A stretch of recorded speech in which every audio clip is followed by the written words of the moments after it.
शारदीय नवरात्रि के दूसरे दिन मां ब्रह्मचारिणी की पूजा व आराधना की जाती है।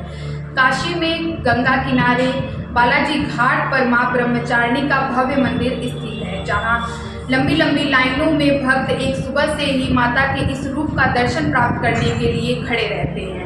इसके साथ ही भक्तगण माता को प्रसन्न करने के लिए नारियल, फल फूल, 16 श्रृंगार का सामान लेकर बड़े भक्ति भाव के साथ मां के इस रूप का दर्शन व पूजन करते हैं।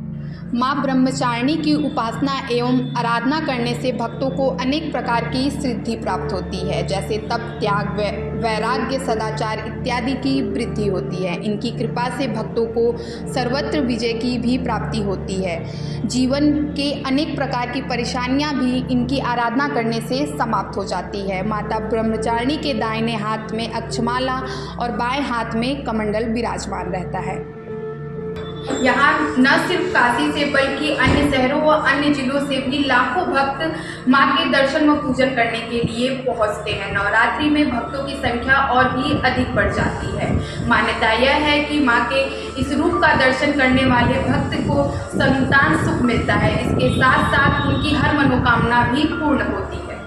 मां ब्रह्मचारिणी को त्याग और तपस्या की देवी माना जाता है। अपनी इस तपस्या की अवधि में इन्होंने कई वर्ष तक निराहार रहकर और अत्यंत कठिन तप से महादेव को प्रसन्न कर लिया। इनके इसी रूप की पूजा और सत्वन दूसरे नवरात्र पर किया जाता है। मां ब्रह्मचारिणी के दाएं हाथ में माला और बाएं हाथ में कमंडल है। शास्त्रों में बताया गया है कि मां दुर्गा ने पार्वती के रूप में पर्वतराज के यहाँ पुत्री बनकर जन्म लिया और महर्षि नारद के कहने पर अपने जीवन में भगवान महादेव को पति रूप में पाने के लिए कठोर तपस्या की। हजारों वर्ष तक अपनी कठिन तपस्या के कारण ही इनका नाम ब्रह्मचारिणी पड़ा। मां ब्रह्मचारिणी के बारे में और अधिक जानकारी प्राप्त करने के लिए हमने वहां के महंत राजेश्वर जी से बातचीत की। आइए इस वीडियो के माध्यम से जानते हैं कि उन्होंने मां ब्रह्मचारिणी के बारे में क्या कुछ बताया और उनकी मान्यताओं का किस प्रकार उल्लेख किया। महंत पंडित राजेश्वर सागरकर, ऐसा है कि शारदीय नवरात्र में विजया तिथि को ब्रह्मचारिणी दुर्गा देवी का दर्शन का महत्व है और आज इनका दर्शन पूजन करने से विशेष पुण्य फल प्राप्ति होती है। कहा गया है कि विद्यावंतम यशस्वंतम लक्ष्मीवंतम जनम कुरु रूपं देहि जयं देहि यशो देहि दिशो देहि। इनका दर्शन करने से विद्या की प्राप्ति होती है, यश मिलता है, धन की प्राप्ति होती है और स्वरूप आदमी स्वस्थ रहता है। और कहा गया है कि या देवी सर्वभूतेषु शक्ति रूपेण संस्थिता नमस्तस्यै नमस्तस्यै नमस्तस्यै नमः। इनका दर्शन पूजन करने से भगवती की कृपा से शक्ति प्राप्त होती है। जिस शक्ति के कारण चलायमान होते हैं वो शक्ति प्राप्त होती है भगवती का दर्शन पूजन करने से। गुरु जी कहा भी ये भी जाता कि भगवान शंकर के लिए कुछ व्रत।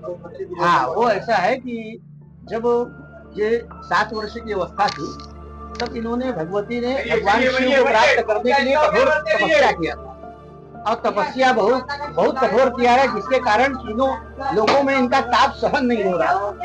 सब त्राहिमाम हो गए, बहुत घबरा गए कि क्या बात है, भगवती ऐसा कठोर तप कर रही है, जिसके कारण से त्रैलोक से पूरा हिलने लगा है।